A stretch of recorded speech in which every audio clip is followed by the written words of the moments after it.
Hi, folks. Welcome to Crisco's Corner. Unfiltered commentary. And that's your truth, the real truth. Please like, share, and subscribe. And as always, thank you for your support.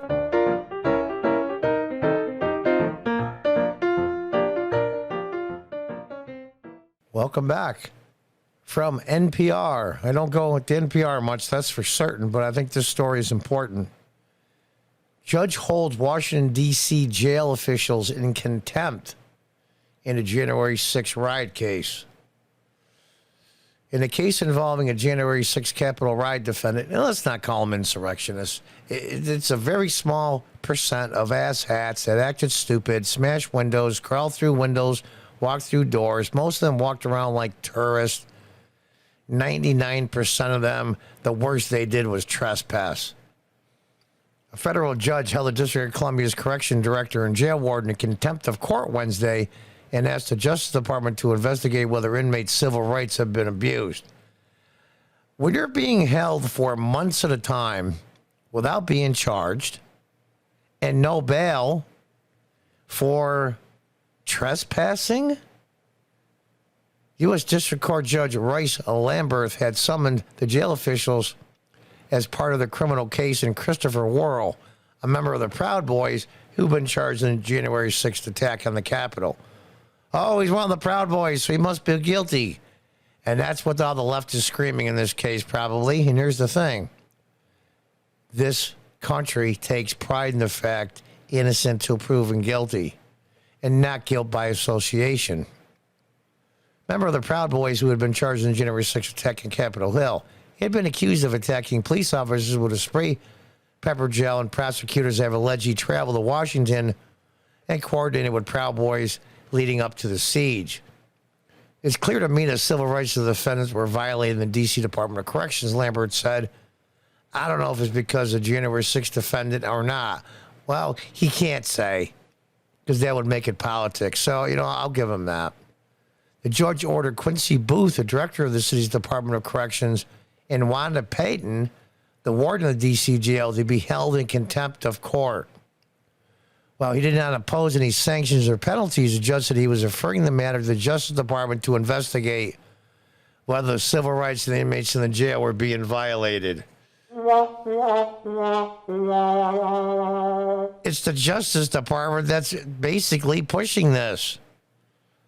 My God, my God. It's like, let's ask, there wasn't a United Nations back then during World War II, but we'll take a Red Cross, a panel of Red Cross people is asking the Reichstag to investigate treatment of patients at concentration camps in Poland. I'm not saying, so don't go crazy, the FBI or our Swiss guards. I'm not saying that. But you're asking the Fox to watch the hen house. The move is likely to add steam to claims by activists and supporters of former Donald Trump who had argued that defendants are being treated unfairly while they're locked up. Let's talk about this for a minute. We strive, and it's not perfect. It's the Lady Justice that stands on most courthouses, blindfolded with scales. That's who we try for. We try for equal justice under the law, and sometimes we fail. But way often more than not, we succeed. And so all of those people that destroyed all those billions of dollars worth of damage to businesses and buildings, people were killed, dozens and dozens were killed over the rioting. That's not even counting the mental anguish that caused when you took somebody's life away from them. And I don't mean literally. I mean, someone that's been in business 30, 40 years, all of a sudden now they have ashes. All of that, and as soon as somebody got arrested, the next day they released them on a small bail. And the vice presidential candidate at the time, Kamala Harris, I almost said calamity, Freudian slip. Kamala Harris went on TV and told people to donate to a website so they could make bail. Well, these guys don't even get bail. And if they get it, it's incredibly unreasonable for a trespassing charge. This guy was supposedly assaulted a police officer. All right, so you make the bail accordingly. But this is ridiculous. The move is likely at steam to claim the activists and supporters of former President Donald Trump have argued the defense are being treated unfairly while they're locked up. The Associated Press reviewed hundreds of court and jail records from the Capitol defendants to uncover how many were being detained and found roughly 70 held in federal custody awaiting trial or sentencing hearings. At least 30 are jailed in Washington. The rest are locked up in facilities across the country. 70 people. Supporters of those jailed in Washington held a rally on September 18th where they sought to highlight what they said were disturbing treatment of suspects behind bars there. A federal law known as the Civil Rights of Institutionalized Person Act, commonly called CRIPA, allows prosecutors to review conditions of jail, prisons, and other government facilities to identify as a systematic pattern of abuse or civil rights violations. A spokesman for the Department of Corrections did not respond to a message-seeking comment. No, do you think? The judge ruling in Worrell's case comes after he found there was more than inexcusable delay of jail officials turning over medical documents. Worrell broke his wrist in May, had been recommended for surgery in June, but still wasn't undergone the procedure. Oh, you know what, though? Want to bet? If he was a illegal immigrant, illegal migrant, whatever you want to phrase it, or just plain old migrant that crossed the border illegally and assaulted a border officer or border patrol officer, I'll bet you money he would have got his operation the next day. After the judge learned last week that the surgery still hasn't happened, he ordered the jail system to turn over notes to the U.S. Marshal Service because Worrell is a federal inmate housed in a local jail. So the Marshal Service could not move forward and approve the medical procedure. But on Tuesday, the jail still hadn't sent the records, and the judge ordered the city jail officials to appear in court for a contempt hearing. A lawyer for the jail, how many times are you going to say that statement? A lawyer for the jail, we got to highlight that. That's a very unique phrase. A lawyer for the jail had argued that they had been working to get the records together to comply with a court's order before the contempt hearing was set. Oh, really? So was some paper in Oregon, and the guy was walking from Oregon to Washington, D.C.? He did an operation. He hasn't gotten it, the judge said. Good for the judge. Lately, I've been on the judicial system, but good for him. The judge had separately chastised city officials, cutting down the number of rooms in the jail for virtual court visits and for sending an inmate to his court a few weeks ago when they did not have the results of a coronavirus test, saying the incompetence of jail officials led to the prisoner being sent back and forth from the court without appearing before the judge. Amazing.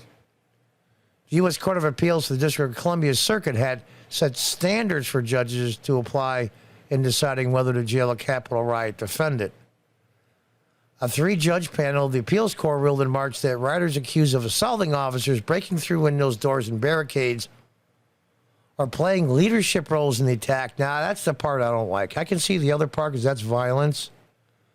Playing leadership roles is such a loose term.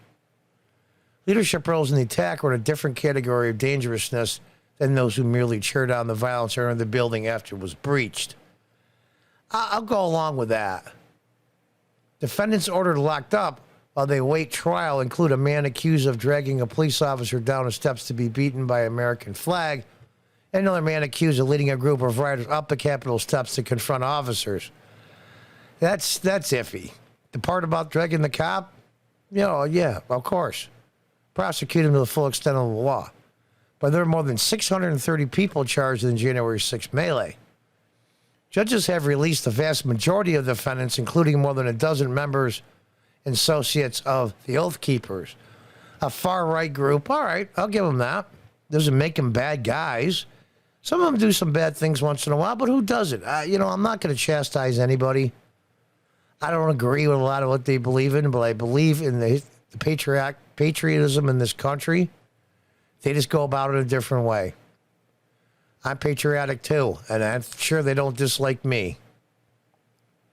A far-right group who were charged in perhaps the most serious case brought so far in the attack Separately on Wednesday, a judge went against the recommendation of prosecutors and sentenced two cousins who joined the mob at the Capitol and posed for photos on top of a military-style government vehicle outside to 45 days behind bars. They were standing outside. I don't... Anyway, Robert Bauer of Cave City, Kentucky, and Edward Hemingway of Winchester, Virginia, pleaded with a judge for leniency, saying their actions have already had serious consequences in their lives. They both admitted to a misdemeanor charge of parading inside the Capitol. It's trespassing. There's really no words to express how categorically wrong I was that day, said Bauer, who was inside the Capitol with his cousin for about 17 minutes. Prosecutors have been seeking 30 days in jail. U.S. District Court Tanya Chuckin told the men they were not being punished for their political beliefs, but for turning their protests into a violent occupation of the U.S. Capitol. That's a fine line right there. At a time when the country was attempting the peaceful transfer of power, something that has never been interrupted in this country's history. The Capitol does not belong to any one group or any one party, she said. That house belongs to the people of the United States, blah, blah, blah. And you can grandstand from that. Yeah, they acted stupid. It was dumb.